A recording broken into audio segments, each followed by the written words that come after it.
Answer আল ইসলাম নামের এক জঙ্গি সংগঠনের ৩ সদস্যকে কক্সবাজার থেকে আটক করেছে র্যাব। এ সময় উগ্রবাদী পুস্তিকা, লিফলেট ও বিস্ফোরক তৈরির ম্যানুয়াল উদ্ধার করা হয়। বৃহস্পতিবার রাতে কক্সবাজার সদরের চৌফলন্ডি থেকে তাদের আটক করা হয়। র্যাব জানায়, জঙ্গি সংগঠন আনসার আল ইসলামের শীর্ষ নেতারা একের পর এক আটকের পর আজ শাহাদাত বা শাহাদাহা নাম দিয়ে নতুন কার্যক্রম শুরু করে। তারা বিভিন্ন সময়ে বিভিন্ন এলাকায় গিয়ে দাওয়াতের কাজ করেন। এই গ্রেফতারকৃতরা জঙ্গি সংগঠন আনসার আল ইসলামের সক্রিয় সদস্য। তারা তালেবানদের উত্থানে উদ্বুদ্ধ এবং আল কায়েদার মতাদর্শে তারা অনুপ্রাণিত।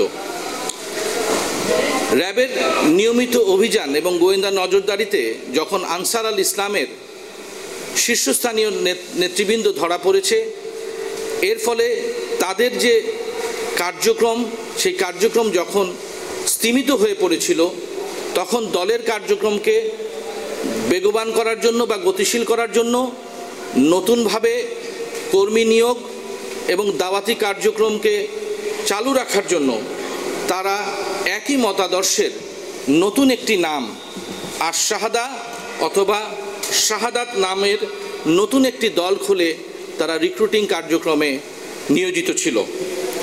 র্যাবের দাবি, আটক ৩ জনের মধ্যে নিয়ামত উজায়ের চট্টগ্রামের পটিয়া মাদ্রাসার ছাত্র।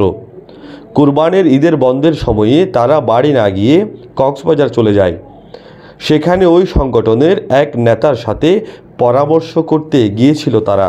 যে মূলত এই ৩ জন তারা আসলে এই অঞ্চলের একজন গুরুত্বপূর্ণ ব্যক্তির সাথে আলোচনার জন্য বা বৈঠকে মিলিত হওয়ার জন্য তারা এখানে এসেছিল। আভিযানিক গোপনীয়তার কারণে আমরা সেই নামটি আপনাদেরকে এই মুহূর্তে জানাচ্ছি না। এর জন্য আপনারা জানেন যে কিছুদিন আগে পবিত্র ঈদুল আজহার ছুটি ঘোষণা করা হয় এবং তারা ৩ জনই কিন্তু 2টি মাদ্রাসার ছাত্র। এই ছুটি থেকে তারা তাদের বাড়িতে মাদ্রাসায় যোগদানের কথা বলে বের হয় এবং পথিমধ্যে তারা মাদ্রাসায় না এসে, তাদের নির্দিষ্ট মাদ্রাসায় না যেয়ে বরঞ্চ তারা এই কক্সবাজারে আসে আমার পূর্বে যে উল্লিখিত যে একজন বিশেষ গুরুত্বপূর্ণ ব্যক্তি, সেই গুরুত্বপূর্ণ ব্যক্তি বা এই দলের একজন নেতার সাথে দেখা করার জন্য।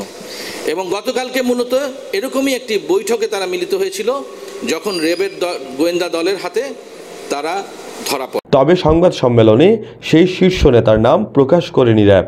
কক্সবাজারের তাদের কোনো নাশকতার পরিকল্পনা ছিল কিনা খতিয়ে দেখা হবে বলে জানায় র্যাব।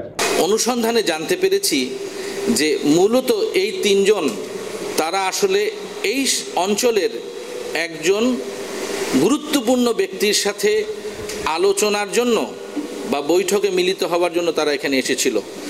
আভিযানিক গোপনীয়তার কারণে আমরা সেই নামটি আপনাদেরকে এই মুহূর্তে জানাচ্ছি না। জঙ্গি তৎপরতার অভিযোগে আটক ব্যক্তিরা হলেন জামালপুরের জাকারিয়া মণ্ডল, ভোলার বুরহান উদ্দিনের নিয়ামতুল্লাহ, ফেনীর সোনাগাজীর Mohammad Ujayer. News desk, TTN।